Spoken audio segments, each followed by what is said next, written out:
Om Sahana Vavatu Sahano Bhunaktu Saha Viryam Karavavahai Tejasvinavadhitamastu Ma Vidvishavahai. Om Shanti Shanti Shanti. Hari Om Shri Gurubhyo Namaha. Hari Om. We finished verse 9 of Valli 3 of Kathopanishad. And then we're going to go to verse 10. But just to summarize a little bit up to this point. So we were talking about metaphor of a chariot. So everybody knows now what the chariot is and what it stands for. And then we were told that if the driver or the intellect doesn't have the right thinking, then even though the birth is to get liberation, like we were talking about earlier, that every birth you have a chance, so that you just stay in sansar only. If you don't have the correct thinking, then you will be in bondage. And the right thinking, you can go to your goal beyond sansar. And what was that goal? It was, they called it Vishnu Pada, but the Sarva Vapik reality. Not that Chaturbhujdhari Vishnu ki baat nahi kar rahe the. It was talking about the eternal factor, the all pervading.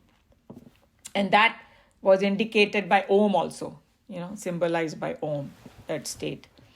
So now what the basic idea is this. Okay, we have heard all this, but we're still sitting in sansar, right? With our body, mind and intellect. We have to deal with this. How do we do it? So here, in Kathopanishad, the Dharmaraj is giving you, Yamaraj is giving you another angle to meditate upon. Starting your journey from the equipments that you have, how to take that journey, and giving it a very interesting angle. And Tejomayananji kind of warned, it's a very subtle thing, might be a little difficult to understand. So, he explained it, and now I'm going to try my best in our own language to tackle this, because it's a little bit complicated, but we will see. So basically, we heard those terms that, Bhagwan hamare bhitar hai, just in common language we say, right? And then in the Vedantic language, it said in the Hriday Guha, a cave of your heart. And they were not talking about this pumping heart that we have, but the spiritual heart, which pervades the whole body. All the noble qualities and all that. Uske ekdam andar chupa hua hai, literally. The language always has a problem in how to explain this, so just don't take everything literally. But so now, how do I reach that gufa over there? Jahan par, so that's the whole, this two verses go together, but they are kind of long, so I don't think we'll be finishing. We'll be doing probably one. But essentially, that verse 10 and 11 go together. Okay, so when we talk about going deeper and deeper, even in the meditation, when we talk about going deeper and deeper, what exactly it means, they are talking about subtler and subtler also.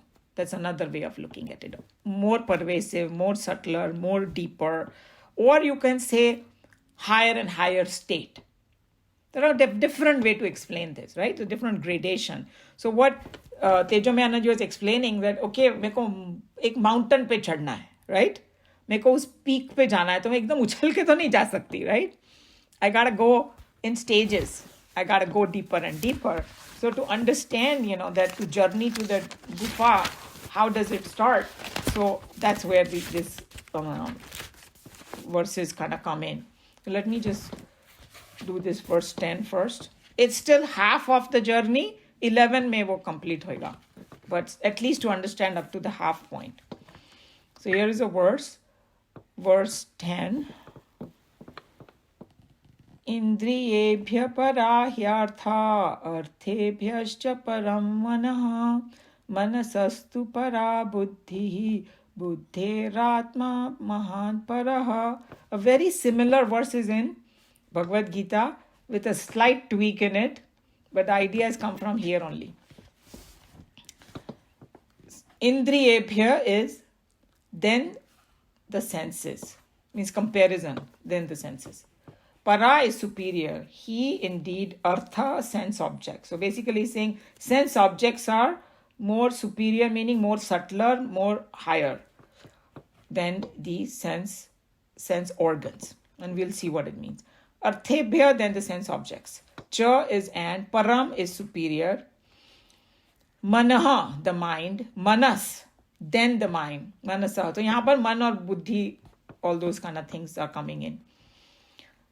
Tu is again, para is superior, buddhi, the intellect, buddhe, then the intellect, atma, the self, mahan, the great, para is beyond. So it's telling you that senses are, sense objects are greater than sense organs. And mind is greater than sense objects. And then intellect is greater than the mind. And beyond all this is the great self. But these are very technical things over here. When they talk about great self, they are not talking about that complete param. Abhi journey puri nahi hui hai. It is halfway there only, But we'll see what it means. So let's start with what do they mean by...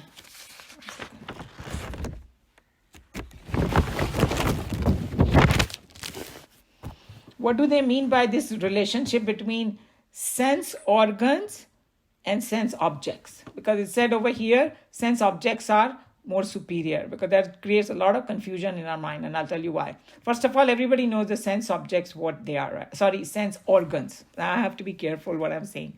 Sense organs. We have 5 sense organs. Seeing, hearing, tasting, touching, and all that, right? These are our organs. What are sense objects? What we see, what we hear, what we touch, and what we taste, and those kind of things, okay? If you just think on surface like that कि ये दोनों में से कौन ज़्यादा महान है, तो सब लोग यही conclusion immediately बोलेंगे कि sense organs. Because बड़ी subtle है, इतना मुश्किल है, and like एक अपनी आँख ही देख लो. I don't think that they can ever copy our eyes in a camera, what we see, how we perceive the depth and this and that. And that's why I'll tell you, this is what happens. You see a scenery. And यहाँ San Diego में तो बहुत अच्छे sunsets वगैरह होते हैं, scenery. You see something and immediately you say, मेरे को picture लेना है, right? We go run and take the picture. जब picture देखो ना और real scenery को देखो तो no. It's not doing the justice, man. It's not that. We always say that. And Shireen is shaking her head because she sees the sunrise, and I said, I cannot capture that because what I'm seeing with my own eyes, I cannot capture. Kitna bhi iPhone 13 aa gaya abhi, magar it's not doing the same thing because they are so amazing, So we always think they are very sophisticated. Even listening, the way we hear and all that, you cannot create a machine to hear that, right? So our sense organs are very complicated, very powerful. So when we look at something, we think our sense organs are more superior. But here they are saying ulta. So they had a reason. We got to go deep into the reason why they are saying the sense objects are superior. And here the word is used as artha. So artha usually, material ko artha bolte hain. In the sense कुछ. मगर यहाँ पर ये 5 elements को बोला गया है. Okay? So the 5 elements जिससे पूरा संसार बना है, physical world, right? The, earth, what you call water, fire, space, and all those 5, right? So what is the relationship between our sense organs and them? We have talked about this before, that each element is connected with our sense organ. Remember that? That, the fire element is seeing. Our eye is connected with the fire element. The listening is the Akash Tattva, space. Tasting is the tongue. So all of them are connected. If you think back, what came first? Those 5 elements or our sense organs? What is the guess over here? What came first? 5 elements. Correct. 5 elements came first. So he's saying as though the 5 elements are there, but there's nobody to recognize it now. तो फायदा क्या? Like what Tejomayanand ji used a very interesting word. मतलब हिंदी में एक कहावत है, जंगल में मोर नाचा किसने देखा? किसी ने नहीं देखा. अगर अपने यहाँ सड़क पे आके नाचने लगे इधर सैन डिएगो में, न्यूज़पेपर में आ जाएगा वो, 1000 लोग देखेंगे उसको. So you need somebody to appreciate this world, right? So the elements came first, and they call it, I think that in the Vedantic language they call it tanmatra. If anybody has heard those words, tanmatra are element in their subtle form. After that, the sense organs came. From each element, one sense organ came.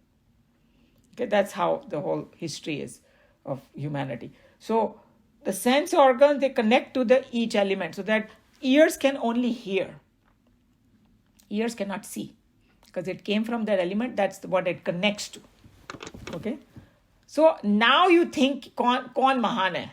Sense organs या sense objects? Sense objects, don't look at it like the objects that we see. उनके essence में जाके, element में जाके. Okay? We have to look at this object from its elemental level. So elements came first. That's why they are greater. Because there is the element is the cause for our sense organs and sense object. Karmendriya as well as Gyanendriya. So English में क्या बोलेंगे उसको? Sense organ and organ of action. All of them came because of those 5 elements. That's why the 5 elements were greater. Anybody has any question about this? Sushil ji? Yeah, I always thought it was the other way around. That's what I'm saying, that when we think, like in Bhagavad Gita, it took you from the journey that, body, sense organs, then mind. It didn't talk about sense objects over there. It just talked about body, sense organ, mind, intellect, and Atma. That was the journey. Here they brought in the sense organ to make you realize that, our sense organs are connected with the sense objects, and that's why sense objects are more superior. That point was kind of missing over there, but here they have it. It can cause confusion. Maybe that's why Krishna Bhagwan didn't even put it there, but in Kathopanishad it's there. And once you understand the relationship, and they always say the cause is always more subtler than the effect.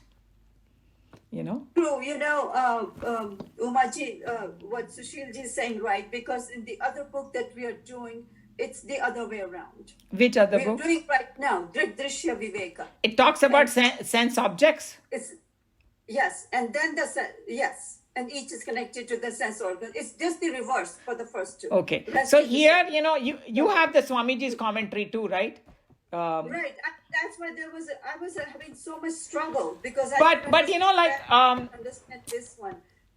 Tejomayanand ji explained it very nicely, and that's why I understood that, okay, what is the origin of our sense organs? They are the elements, and elements are the sense objects they are talking about. So there they may be talking about in the gross form. Here they are talking, gross form, yes. Each one can, yes. Yeah. Here they're talking about in the subtle form. It's taking you to the journey to the subtle. See, there are a lot of contradictions in Vedanta, but these contradictions exist to jog our mind to go to the deeper and deeper level. So there they are taking you from one journey, and that is appropriate. Here they are taking you to another journey, and they are explaining you in another way. Yes. And both of them are okay, as long as you understand in what context they are talking about. Here the context, here they are talking about the context of going into the basics of it. Okay, yes. That's why. Yes. So the other word is Panch Mahabhut. You have heard, right? Yes. The elemental form that came first, and then came the sense organ. That's why it is more subtler. Okay, so that's the whole idea over here. So I'll just drop it at that, and maybe we can all do a little more thinking and see if there's still confusion. Then we can pick it up. But just think about this. So, and then the next one, you are going to agree that sense organs are there, and sense objects are subtler, but usse subtle hai mind. And we all know why, because mind can comprehend altogether. Mind is like that the sense organ literally report to the mind, right? Which is collecting data. It has a capability of managing all five together, so it has to be superior and more subtle. Okay, उसमें किसी को confusion नहीं होगा, right? And then we also know that there is a mind level and there is a buddhi level. Buddhi level is more powerful because buddhi is उसको निश्चयात्मिका बोला है, means it is going to make a decision.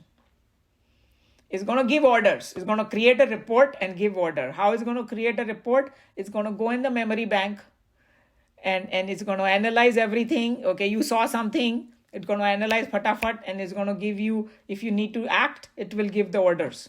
The buddhi gives the order to the mind. Mind gives it to the sense organs and sense, what you call karmendriya, organ of action. And then we go and do act. Now imagine so many, I was thinking about it, so much thing is happening so fast in our brain. No computer, even though it's the fastest computer, 5G and this and that, but the kind of thing our mind does, I think is mind-boggling. Mind does it mind-boggling. Because अगर किसी को company में दो ना report देने के लिए तो वो 1 महीने तक बैठा रहेगा, डेटा ही कलेक्ट करता रहेगा, बाद में रिपोर्ट देगा. यहाँ इंस्टेंटली सब होता है, विद इन सेकेंड्स रिपोर्ट भी आ गई, वो सब भी हो गया. So that's the journey that mind और उसके बाद बुद्धि. Then comes a little confusion over here, but we will see. He's saying बुद्धि से ज़्यादा महान आत्मा. Mahan Atma, okay, we will immediately think of the ultimate, right?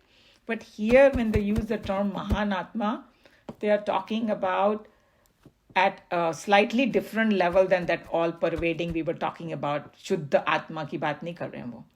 Yahan par there was a word that we all learned in the other Upanishad that we did, Mandukya, Hiranyagarbha. Anybody remembers that? Yeah, so Hiranyagarbha it's called the total mind. So what is this concept of total mind? And that the total mind is the one connected to the concept of God. When we say, I want to pray to God, right? We say, na?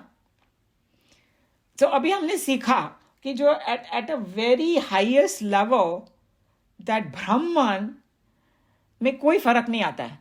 It looks at everybody saman drishti and all. I mean, not saman drishti. It doesn't have good, bad in it. It doesn't have any duality in it, right?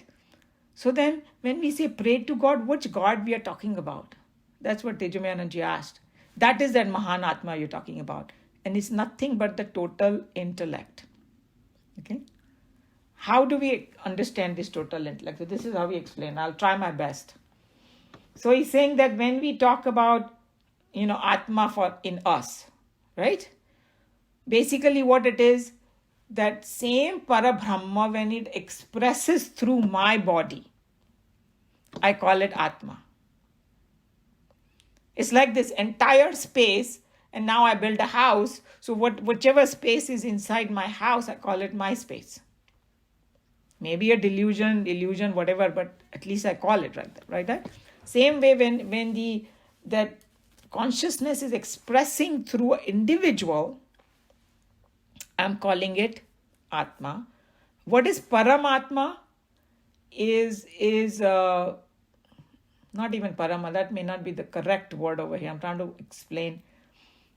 English में बोलेंगे microcosm and macrocosm. Okay, expressing through only one and expressing through the entire thing together.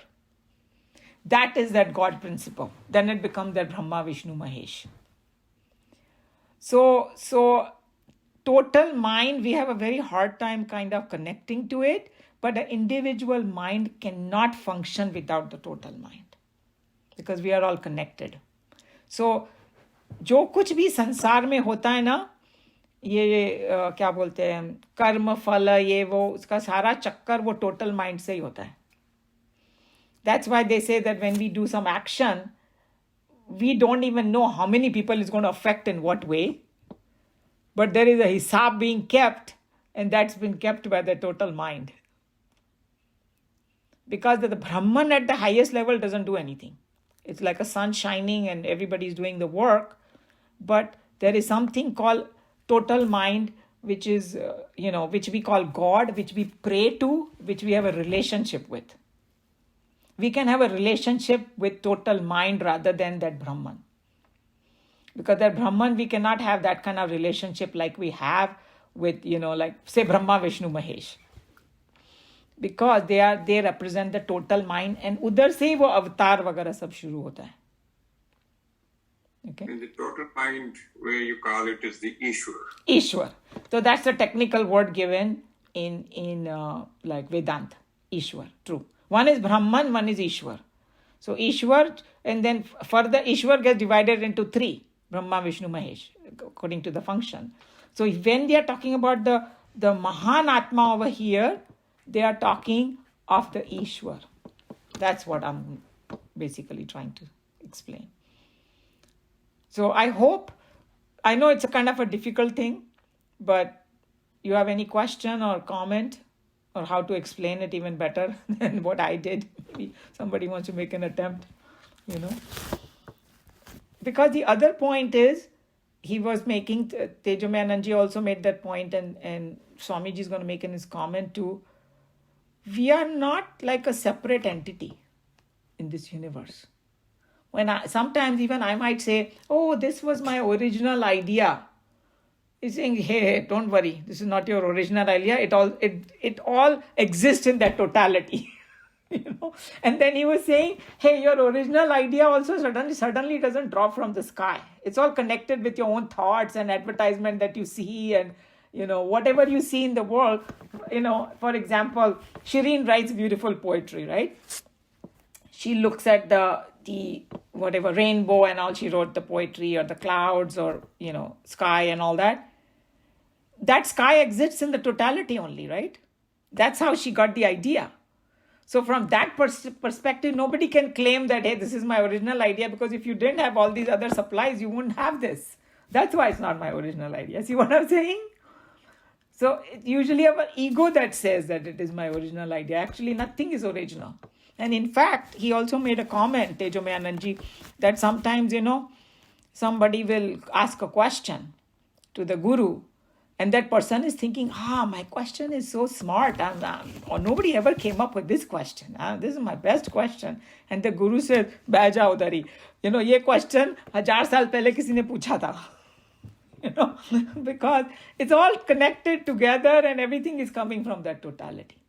That's the whole idea. That, and then I was just thinking about it, sitting in this whole totality concept. I might think that I'm so separate, this world is over there, I'm here alone. Hey, I cannot exist without the world.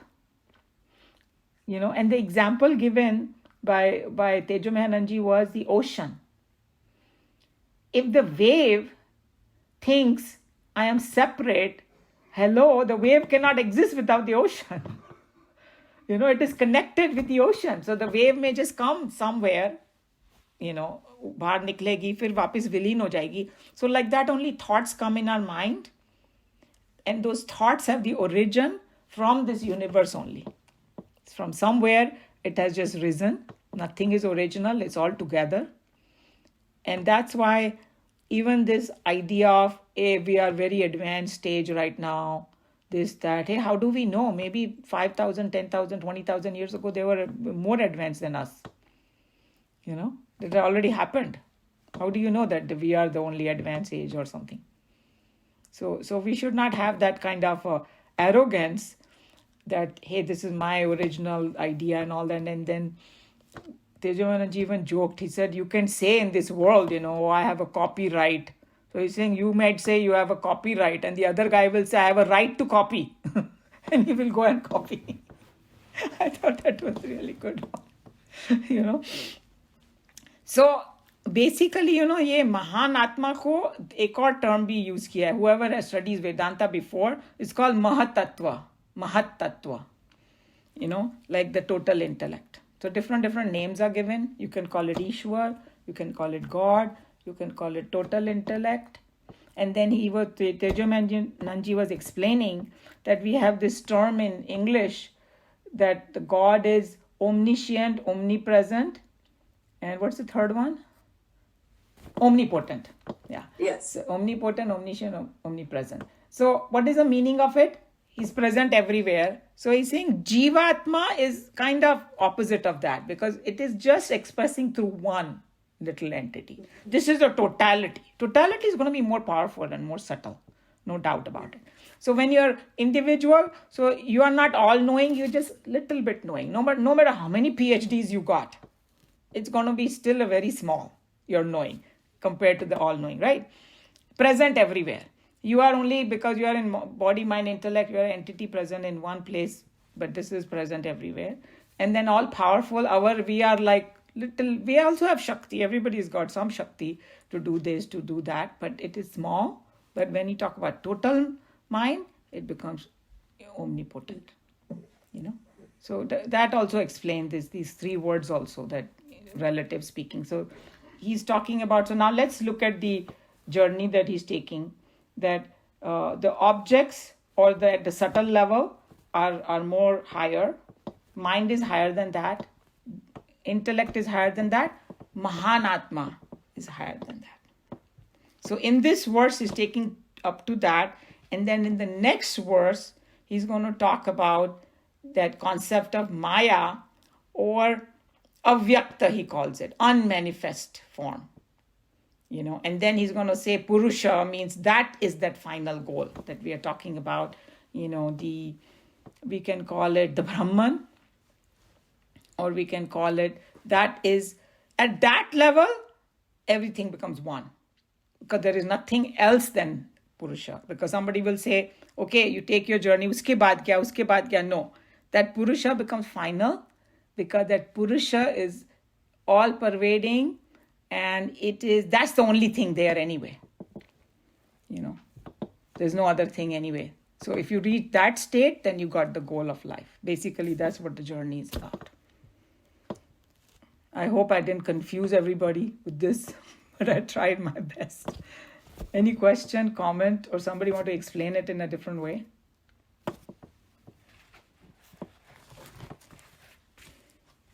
So what we can do is we can read and see if it gets more clarified. We can see Swamiji's points. Okay, Anilji, you want to read?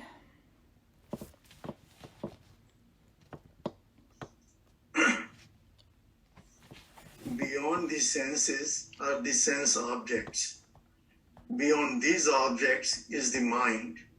Beyond the mind is the intellect. And beyond the intellect is the great self.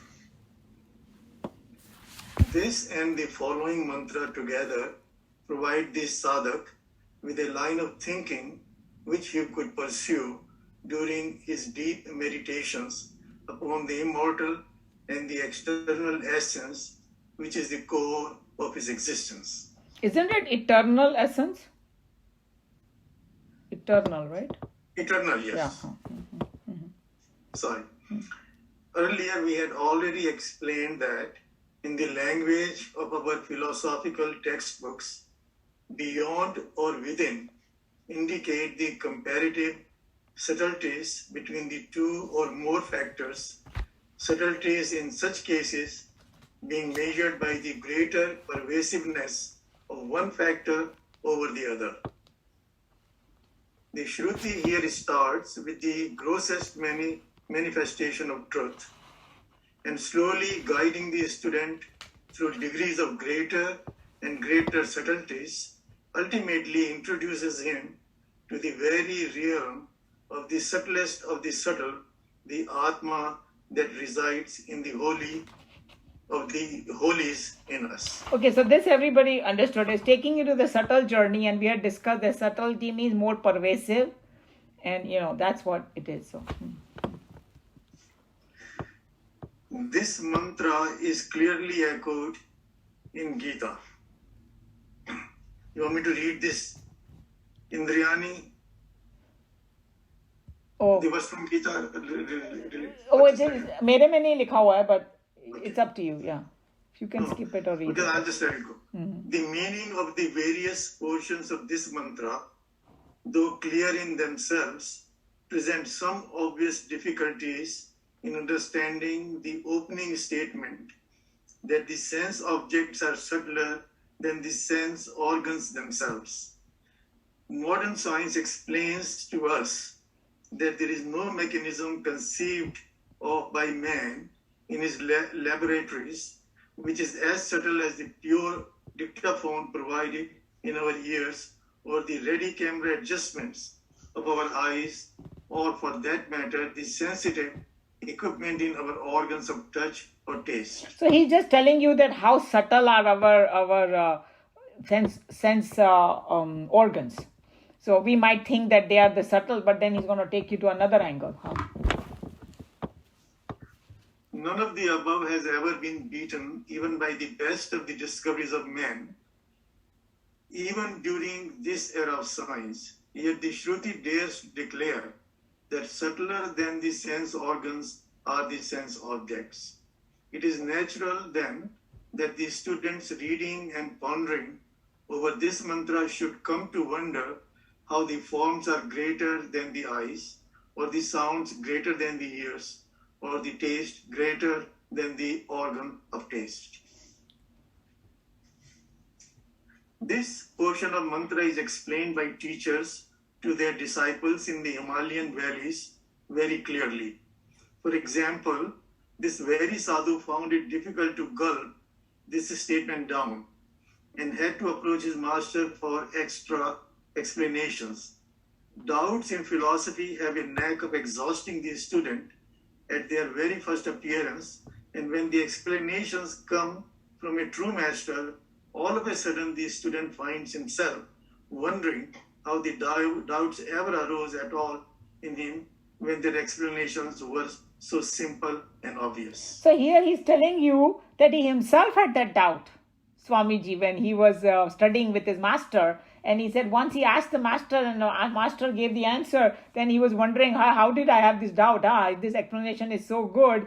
And the other way I was thinking, I said it, but I'll just repeat it. Basically, just think of it this way, that these 5 elements in their subtle form came first. And then it's like, hey, we need somebody to appreciate this. Okay? Otherwise, it's like of no use. Like jungle mein mor nacha kisne dekha, right? So then the sense organs come. Now they can appreciate. So, ki baap bada hua ya beta? That's what it's telling you over here. The baap is superior because he's the one who gave birth. So the sense organs were born because of the, sense objects in this elemental state. The other way to look at it is, and I'm not clear on it, that if there were no sense objects, then these senses have nothing to do. Exactly. In fact, that's how Swamiji explains it, कि समझो तुम्हारे सुनने के लिए कुछ हो ही नहीं यहाँ पे. तुम्हारे कान किस काम के? You will be wondering कि भगवान ने क्यों दिया ये यहाँ पर एक पड़ा हुआ, right? So you are absolutely right. So दूसरे ढंग से ये देखना है कि हमने ये क्लास की, आप लोग सब आए हैं, इसकी वजह से क्लास हो रही है. So you guys are bigger than the speaker. Or the Janata is bigger than the government. अगर जनता ही नहीं होगी तो राजा कौन बनेगा? That's what, that you got the point actually. That's what it is. And also sometimes the sense organs are missing, but the objects are never missing. Very good point. Excellent point. Because they are superior. They are always there. True. They're always there. Yes. I think all of you are getting it. Yeah. One of the problems is, although the sense objects are there and sense organs are there, we choose to shut off one of the sense organs. Yeah, especially when we need it. गलत जगह पे जाके हम लोग use करते हैं. जो बोलते हैं जो नहीं सुनना चाहिए वो सुनेंगे और जो सुनना चाहिए वो नहीं सुनेंगे. So हम लोग जिस ढंग से यूज करते हैं वो हमारी गलती है. True. All the points are like very important. That's the mind playing tricks. Yes. Another thing I noticed in this paragraph that I just read, the importance of a guru. Yeah. How he can. True. I mean, if we didn't have this explanation by them, we all will be totally confused right now. if we didn't, Tejomayanji didn't explain, and this book didn't explain, and Yamaraj did not explain to him, true. Because this is a subtle subject. That our teacher used to always hammer us that this is a subtle subject. It's not like 2 plus 2 is 4. Itna easy nahi hai ye. You have to. That's why contemplation is so important, and catching it from all sides. 10 different explanation is given, and then you churn upon it, and then when clarity happens now, all 10 you will understand. In the beginning, I don't understand this or that. It's okay. Maybe I understand 2-3 points I don't understand, but that's why our teacher used to always focus on, hey, you should have a clarity in your mind about the concepts. So read again and again, ask question, and it's good to read different commentaries sometimes, if it's not confusing you. Sometimes people, when they start reading too much, then it confuses you further. But some people it helps, because different people approach it different way, and then you understand better. True. Were it not for the different forms available in the world outside, we would not have been able to feel or assert that we have eyes. If the world were to be steeped in silence, all would have been deaf. For in such a condition, the sense organ ear has no justification for or proof of its very existence. In this sense, the sense objects are very cause for the sense organs. See, this is how you guys were saying. So true. Now you know why it is more important. It may be more clear if we take a modern example from our own political life.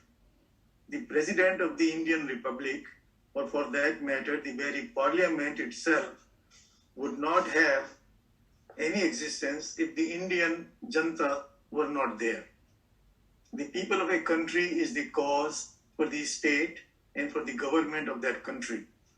Certainly, the total might and power of the state is not to be found in any of the individual Indians, yet the Janta of the country is the cause for the state in that country. See, something, if this kind of thought somebody thinks, then they will have some humility. नहीं तो ये जो power corrupt हो जाते हैं ना, वो because they don't think like that. Oh, I am everything, but ये जनता नहीं होगी तो तू करेगा क्या? राजा किसका बनेगा? Right? That's what it is. That it makes you think in a different manner. And that's the difference between dictatorship and democracy. Yeah. Democracy is, by the people, for the people and all that. Yeah. It reminds you. In this sense, the sense objects are the causes for the sense organs.